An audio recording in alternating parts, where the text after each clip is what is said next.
बीमारी के लिए झाड़ फूक, जादू जिन्नात के लिए झाड़ फूक, यानी शिफा हासिल करने के लिए, बल्कि हर तरह की शिफा हासिल करने के लिए इससे बेहतर झाड़ फूक करने का तरीका कोई भी नहीं है कि आप सूरतुल फातिहा के जरिए झाड़ फूक करें। वो तरीका जो सहाबा इकराम ने इख्तियार किया और नबी अलैहिस्सलातु वस्सलाम की बारगाह अक़दस में आकर जब बताया तो आप सल्लल्लाहु अलैहि वसल्लम ने क्या कहा, आइए मैं आप हजरात के सामने एक हदीस पेश कर रहा हूं जिसमें इंशाअल्लाह तबारक व तआला सब कुछ क्लियर हो जाएगा और आप भी इस तरीके पर अमल करें और अपनी झाड़ फूक करें। खुद कर सकते हैं, इसमें किसी की इजाज़त की ज़रूरत नहीं। हाँ, अगर कोई मुत्तबे सुन्नत शेख मिल जाए और उससे इजाज़त मिल जाए तो ये ज़्यादा बेहतर है, ज़्यादा आला है। चुनांचे इमाम बुखारी रहमतुल्लाह अलैह ने और इमाम मुस्लिम रहमतुल्लाह अलैह ने सहीहैन में यानी मुस्लिम शरीफ में और बुखारी शरीफ में हजरत अबू सईद खुदरी रज़ियल्लाहु तआला अन्हु से मनकूल एक रिवायत को नकल किया है कि नबी अकरम सल्लल्लाहु अलैहि वसल्लम के असहाब का एक गिरोह एक सफर में निकल पड़ा। सफर करते करते अरब के एक कबीले में उतरे और उनसे मेजबानी कबूल की दरखास्त की। उनसे कहा भाई हमें कुछ खिला दो पिला दो। उनसे कहा भाई हमारी मेजबानी कर लो। उन्होंने मेजबानी कबूल करने से इनकार कर दिया, यानी हमारे पास नहीं है कुछ खाने के लिए। कबीले वालों ने यह कहा, सहाबा इकराम ने जब उनसे दरखास्त की, इतने में उनके सरदार को डंक लगा। उन्होंने मुमकिन तदबीर कर डाली, यानी जो कुछ उनसे हो सकता था वो सब कुछ किया, मगर कोई तदबीर कारगर साबित न हुई। इस कबीले के बाज लोगों ने कहा कि ये काफिला यानी सहाबा इकराम का जो काफिला था जो तुम्हारे यहां आया है, उनके पास चलो, शायद उनमें से किसी के पास कोई तदबीर हो। चुनांचे वो असहाब रसूलुल्लाह सल्लल्लाहु अलैहि वसल्लम के पास आए और उनसे कहा कि ए काफिले वालों, यानी सहाबा को मुखातब करते हुए कहा, हमारे सरदार को डंक लग गया है और हर मुमकिन तदबीर हमने कर डाली, यानी जो कुछ हमसे होना था वो सब कुछ हमने कर डाला, मगर कुछ फायदा न हुआ। क्या तुम में से किसी के पास इसका इलाज है? तुम कुछ कर सकते हो? उनमें से बाज ने कहा, हाँ बखुदा मैं झाड़ फूक कर सकता हूं, मैं झाड़ सकता हूं इसको, मगर जरा सोचो कि हमने तुमसे मेहमानदारी करने की दरखास्त की थी, तुम लोगों ने तो हमारी मेहमानदारी की दरखास्त को ही ठुकरा दिया।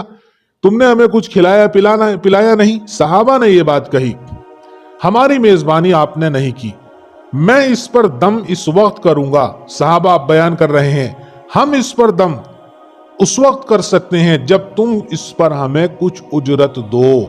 यहां से पता चलता है अगर कुछ इस टाइप के लोग हो ना, अकड़ वाले, तो इनसे कुछ पैसे भी लिए जा सकते हैं। हमें इस पर कुछ उजरत दो। चुनांचे भेड़ के एक हिस्से पर मुआमला तय हुआ। भेड़, वो बकरियां भेड़ चराते थे, एक रेवड़ का एक हिस्सा हमें दे दो। उसमें कितनी बकरियां थी वल्लाहु आलम। उन्होंने इस पर अल्हम्दुलिल्लाहि रब्बिल आलमीन पढ़ते हुए दम करना शुरू किया, सूरतुल फातिहा पढ़ते हुए दम करना शुरू किया। इसका असर यह हुआ कि वह ऐसा चंगा हो गया गोया कि उसे किसी बंदिश से रिहाई मिल गई हो, एक मिसाल मारते हुए को छुटा दिया हो, ऐसा हो गया हो, और चलने फिरने लगा, और ऐसा हो गया कि कोई तकलीफ उसको न रही। फिर उसने कहा कि उन लोगों को जो मामला तयशुदा हुआ था उसकी उजरत दे दी जाए। चुनांचे उन्होंने उजरत दे दी। इसमें से बाज सहाबा ने कहा कि बाहम इसे बांट लो, यानी इसको आपस में बांट लो। इस पर दम करने वाले शख्स ने कहा, जब तक हम रसूल खुदा सल्लल्लाहु अलैहि वसल्लम की खिदमत में न पहुंच जाएं, इस वक्त तक कुछ न करो। यानी ऐसा हो सकता है रसूलुल्लाह नाराज हो और ये हराम हो, इस तरीके से हमने ले तो लिया। अब रसूल पाक सल्लल्लाहु अलैहि वसल्लम की खिदमत अक़दस में पहुंचते हैं और पूरा वाक़या बयान कर देते हैं। ये सुनकर आप सल्लल्लाहु अलैहि वसल्लम ने फरमाया, तुमको ये कैसे मालूम हुआ कि ये काम रुकिया है, यानी झाड़ फूक से हुआ? फिर आप सल्लल्लाहु अलैहि वसल्लम ने फरमाया, तुमने ठीक ही कहा। आप सल्लल्लाहु अलैहि वसल्लम चेक कर रहे थे, जांच रहे थे अपने सहाबा को। اب اسے باہم بانٹ لو، اس میں میرا بھی حصہ لگاؤ۔ اللہ کے نبی صلی اللہ علیہ وسلم نے بھی اپنا حصہ لگایا ہے۔ اس سے بہت ساری بات آپ کو معلوم ہوئی ہوگی واقعے سے۔ ایک چیز کومن ہے کہ سورۃ الفاتحہ میں اللہ نے بڑا اثر رکھا ہے۔ اس کا ایک نام سورۃ الشفا بھی ہے۔ اب پڑھنا کیسے ہے؟ تو اس کے کئی عمل بتائے جاتے ہیں سورۃ الفاتحہ کے جھاڑ پھونک کے۔ نمبر 1، 7 مرتبہ پڑھ کر پانی پر دم کر کے پی لو۔ اگر گھر کے اندر کوئی متقی پرہیزگار آدمی ہے اس سے پڑھوا لو، یہ زیادہ بہتر ہے۔ یعنی جو ایسا ہو جو غیبت چغلیاں وغیرہ نہ کرتا ہو۔